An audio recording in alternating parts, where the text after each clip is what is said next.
May mga lihim ka bang gustong sabihin? O mga sikretong gusto mong aminin? Halika't ating pag-usapan sa Main Confessions. Dear Teaching Main, itago mo na lamang ako sa pangalang Karen. 30 years old at isa po akong call center agent dito sa may Ortigas. Matagal ko nang pinapakinggan ang programa mo, DJ Main. Lalo na kapag night shift ako. Kapag natapos na yung duty ko at naghihintay ng oras para makapag-out. Ikaw talaga yung kasama ko sa puyat. And work from home din kasi ako, DJ Main, kaya sobrang kontrolado ko yung ginagawa ko. Hindi ko nga akalaing darating din yung panahon na ako naman yung susulat sa inyo. Dahil sa totoo lang, may isa akong bagay na kinahihiyang ikuwento kahit sa mga kaibigan ko.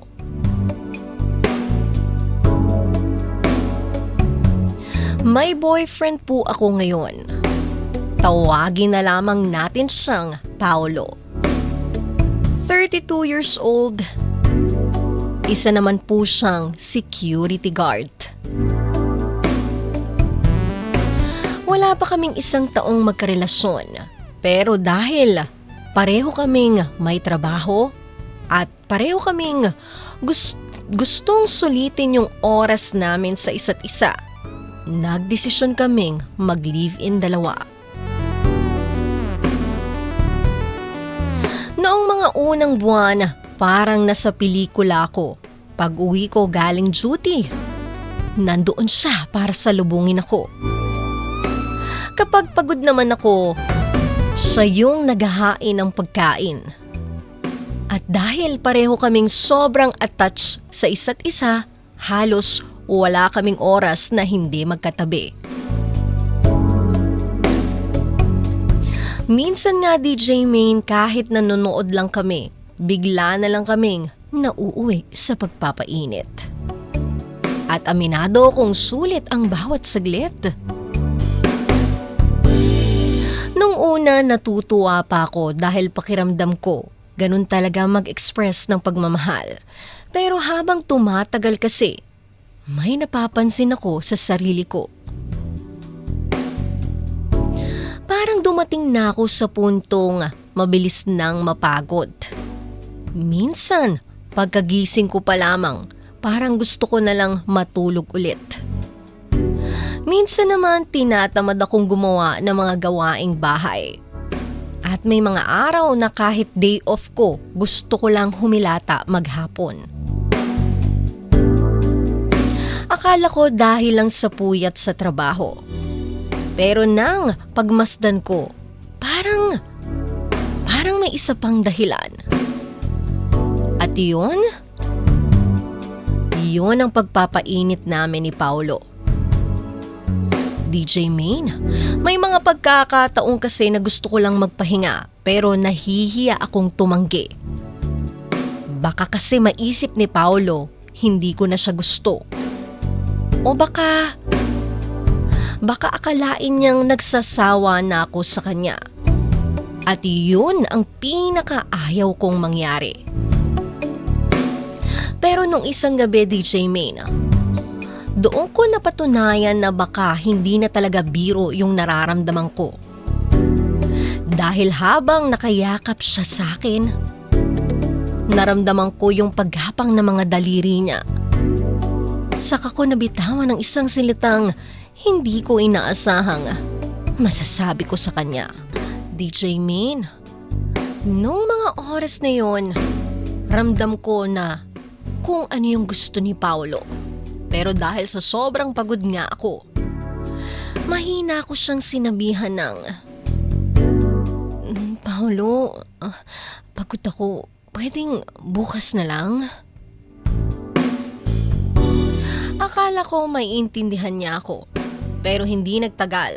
Napansin kong parang nagtampo siya. Nakonsensya naman ako kaya pinagbigyan ko na. Sa totoo lang, DJ Main, Mahal ko siya. Ayokong maisip niya na iniiwasan ko siya. O baka akalain niyang nabawasan na yung pagmamahal ko sa kanya. Pero habang tumatagal kasi, pakiramdam ko hindi niya talaga naiintindihan yung pagod ko. Dahil sa tuwing tumatanggi ako, parang nagbabago yung mood niya. At doon, nakokontrol niya ako. Nagsimula kaming magkaroon ng hindi pagkakaunawaan noong isang gabi. Dahil muli na naman akong tumanggi. Pero sa mga oras na iyon kasi, nasa trabaho ako. At dahil nga work from home, kontrolado ko yung oras ko. Pero hindi ang init ng katawan ni Paolo. Doon na talaga nagsimula ang away naming dalawa. Dahil oras yun ng aking trabaho, tapos dagdag pa yung pagod ko na hindi nakikita ni Paolo. Nang hindi ko siya mapagbigyan doon, na naman siya nagtampo. Pilit kong pinapaintindi sa kanya na nasa trabaho ako at hindi pwedeng gawin yung gusto niya. Pero mukhang hindi niya ako kayang intindihin. Kaya ang nangyari, ako na naman ang nag-adjust. Oo, DJ Min. Ginawa namin ni Paolo hindi lang isang beses, kundi 5 beses. Sobrang naapektuhan yung trabaho ko. Ilang missed calls, ilang clients ang hindi ko nasagot. Dahil nga hindi ko nagawa ng tama ang aking trabaho, nagkaroon ako ng memo. Humingi naman siya sa akin ng sorry. Pero anong magagawa nun kapag wala na akong trabaho, DJ Min? Ayoko naman na dumating sa punto na mapagod ako, lalo na pag tuluyang bumitaw ako. Hindi ko na talaga alam kung papaano ko ba ipapaliwanag sa partner ko na maintindihan niya ako at hindi niya isipin na hindi ko na siya mahal. Umaasa ako sa payo mo, DJ Min, dahil ayokong dumating sa punto na ang bagay na dating ikinasasaya siya pa ang maging dahilan ng mga pagkawasak namin. Hanggang dito na lamang po ang aking confession. Maraming salamat po. From Karen of Ortigas. Ang tanong niya ano daw ba ang dapat niyang gawin? Paano niya ipapaliwanag dito sa partner niya na maintindihan siya nang hindi iisipin na hindi na niya ito mahal? Kaya naman, to Karen at ikaw na nakaka-relate sa naging confession ng ating letter sender. Tandaan ninyo, sa isang relasyon, hindi lang pagmamahal ang importante. Kasama dyan dapat ang respeto, pag-unawa, at yung kakayahan nating makinig kapag may pinagdadaanan yung partner natin. Normal lang talaga na may mga araw na syempre pagod ka, 'di ba? Lalo na kung ikaw ay nagtatrabaho talaga. Normal lang din na minsan gusto mo lang magpahinga, matulog o alam mo yun, yung maging huminga muna. Kasi syempre sa araw-araw na nagdadaan sa atin, may mga personal problem din tayo, di ba? May family problem, may problem sa trabaho. So kailangan din natin paminsan-minsan mag-time per sa buhay, di ba? Mag-reflect sa mga bagay-bagay. At hindi naman ibig sabihin nun na mahal mo na yung partner mo ng kakaunti lang kapag ikaw ay nag-time purse. At hindi rin ibig sabihin na may problema na agad sa relasyon ninyo kapag humindi ka. Ang nakakalungkot lang dito, Karen, sa iyong kwento o dito sa iyong confession, parang dumating ka na dun sa punto na natatakot kang tumanggi dahil baka magtampo siya. Parang ang hirap ng feeling na gano'n na as babae na parang gagawin ko makipagtalik just for the sake of wala lang kaming pag-awayan ng partner ko. Paano naman ako? Paano kung hindi rin ako masaya? 'Di ba nung time na nun? Dahil pilit nga lang, hindi mo rin may enjoy. 'Di ba? At kapag natatakot ka nang sabihin yung totoong nararamdaman mo para lang mapanatili na wala kayong pag-aaway, unti-unti kang napapagod. Hindi lang katawan mo kundi pati puso mo. Yun yung nakakatakot na doon ka na umabot sa puntong iyon. Na sana umpisa pa lang, alam mo yun, maging transparent ka sa partner mo. And yung pagmamahal kasi, ka-vibes, hindi yan nasusukat sa kung gaano kadalas pagbigyan yung partner ninyo. Mas nasusukat ito kung gaano ninyo nire-respeto yung pangangailangan ng isa't isa at ng partner ninyo. And si Paolo, Karen, I'm sure mahal ka niya. Sigurado ako dyan, oo. Pero kailangan niya rin kasing maintindihan na totoo yung pagod mo at di niya maiintindihan yan kung hindi ka mag-open up sa kanya. Kung hindi mo sasabihin yung totoo mong nararamdaman. 'Di ba? Paintindi mo sa kanya na may trabaho ka, nakakapagod, may stress ka, which is totoo din. At ang isang taong mahal ka at nagmamahal, hindi lang iniisip kung ano yung gusto niya. Iniisip din niya kung ano yung kailangan ng taong mahal niya. At kung mahal ka niyan, maiintindihan ka niyan. Pero, yun nga ang problema kasi sa lalaki, hindi natin sila pwedeng bigyan ng i-guess nila. Ang mga lalaki, gusto nila ng straightforward. Sabihin mo sa kanila kung ano yung gusto mo, ano yung ayaw mo. Hindi yung parang nagma-mind games tayo dahil mahina sila sa ganon. Uy, totoo yan, di ba? Di ba, mga kalalakihan? Mas okay na yung yung kino-confront mo, di ba? Direct na. Kaya, huwag kang matakot, Karen.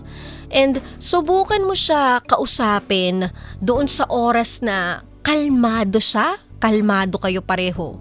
And wag pag may tampuhan na kayo o may gusto siyang mangyari. 'Di ba? Ipaintindi mo sa kanya. Sabihin mo sa kanya na hindi ka umiiwas, hindi ka rin nagsasawa. At hindi nababawasan ang pagmamahal mo. 'Di ba? Yun yung tinatawag na assurance, 'di ba? Ibigay mo na sa kanya 'yan. Ang kailangan mo lang kamo yung maintindihan kanya na may limitasyon din ang katawan at isip mo. At rights mo yan dahil katawan mo yan, pagmamay-ari mo yan. Hindi porket kayo magkarelasyon, pagmamay-ari ka na niya. 'Di ba? Yung salitang, hindi mo na ngayon. Hindi naman ibig sabihin nun na, hindi mo na siya mahal 'Di ba? Yung salitang, pagod kasi ako, love. Hindi naman pagtanggi sa relasyon din yan. Isa lang itong tapat na pagsasabi ng nararamdaman mo. Kesa oo ka ng oo tapos deep inside, 'di ba? Na parang sasabog ka na. At kung talagang mahal ka ni Paolo, matututo siyang intindihin, lalo na yung mga pagkakataong kailangan mong magpahinga. Dahil hindi ka naman robot. Dahil ang tunay na partner, hindi lang kasama sa masasayang sandali, Karen. Siya rin yung marunong maghintay, umunawa, at rumispeto kapag hindi ka okay. At para naman kay Paolo, kung nakikinig ka man, katulad ni Paolo na mahilig mga labet, iniintindi lang yung sarili nilang pleasure, 'di ba? Kung sakaling nakikinig ka ngayon, Paolo, sana maintindihan niya na ang lambing ay mas masarap kapag kusang binibigay, 'di ba? Hindi sa pilitan. Hindi kapag napipilitan lang yung partner mo. Kapag may respeto, mas tumitibay yung relasyon. Kapag may pag-unawa, mas tumatagal ang relasyon. And Karen, alagaan mo rin yung sarili mo. Kasi kapag ikaw ubos na ubos ka na, mahihirapan kang ibigay kahit ang pinakamagandang parte ng pagmamahal mo dito sa iyong karelasyon. Hindi selfish ang magpahinga.